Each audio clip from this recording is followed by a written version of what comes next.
just a journal entry. And I don't need that one.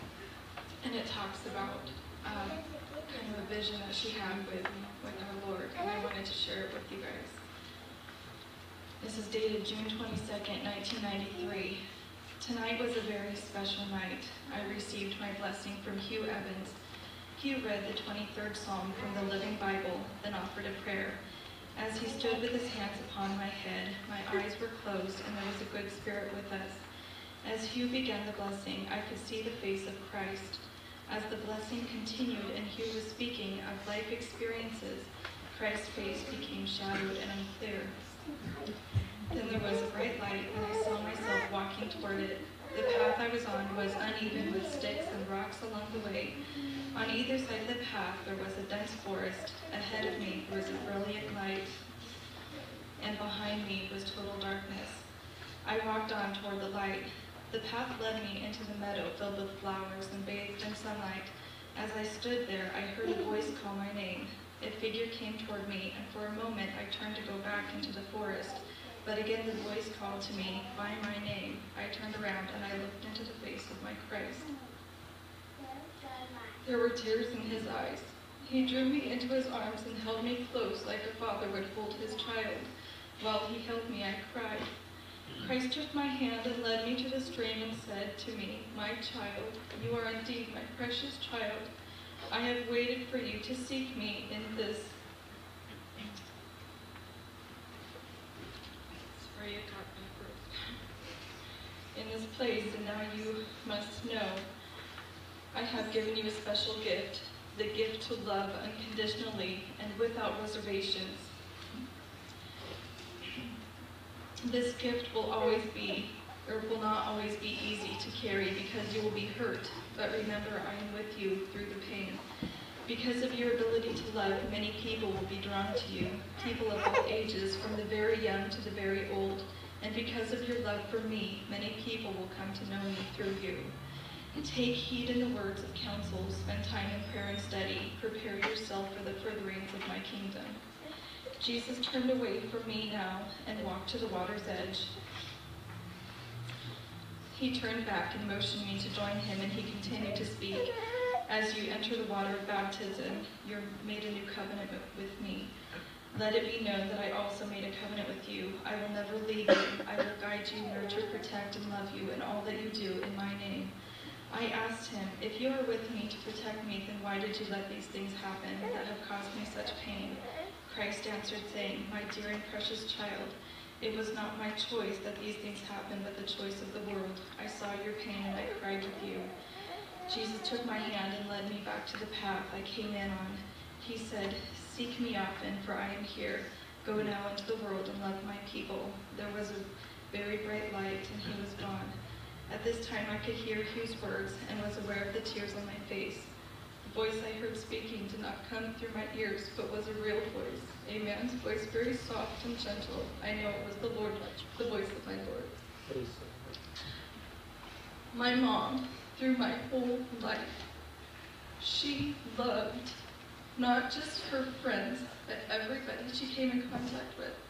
And there were times when I questioned how she could love someone who's hurt her so bad. And she kept telling me, "It's not my position to judge them. It's not my position to hold anger or upset against that person."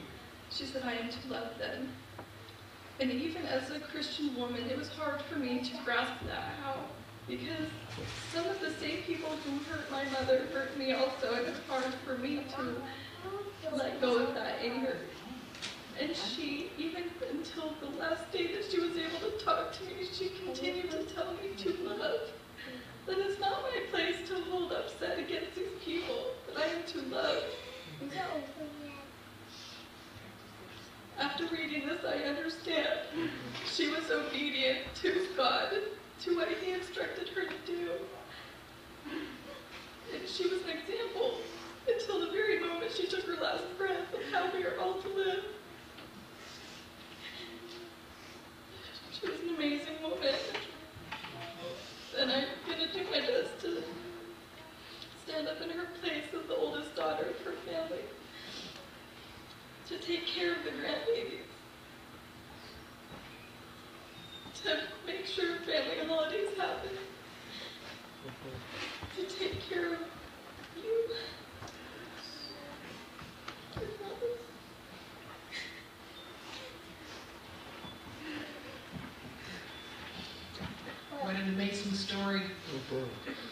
If that doesn't bring you to tears, nothing will. You know, I don't want you to think that Linda was a saint. Linda was, in a sense, but she had this quirky sense of humor. And the last time Carolyn and I went up on, I think it was a Tuesday night, to pray with her, she had Carolyn lean way over the bed so she could tell her something. And she told her, "I'm a tough old broad." That's what she told her. And we thought it was going to be some spiritual insight. I have to tell you, she was, because she had great strength of character. And I see that in every one of her children. Every one of her children. There is a presentation that needs to be made. And Gracie, is that you or is Aunt Sarah both? This is very important. We don't want you to miss this.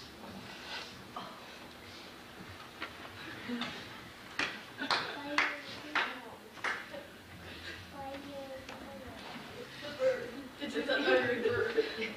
Oh, it is.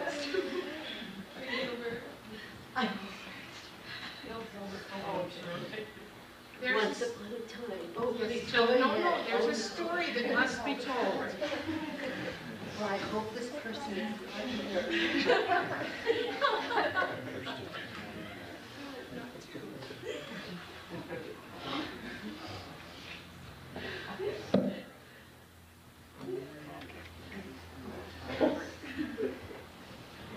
I'm sure Linda planned this. Once upon a time, a secret sister, who, if she's here, she loved you dearly, but gave her a gift. And it was in this beautiful box.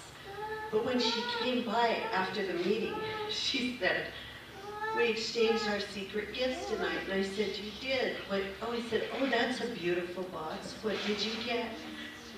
She held up this really horrendous bird. It's probably just about the ugliest thing you have ever seen. And we began to giggle and laugh. And this was probably 3 months worth of material for us that we fed off of. Well, this was many years ago.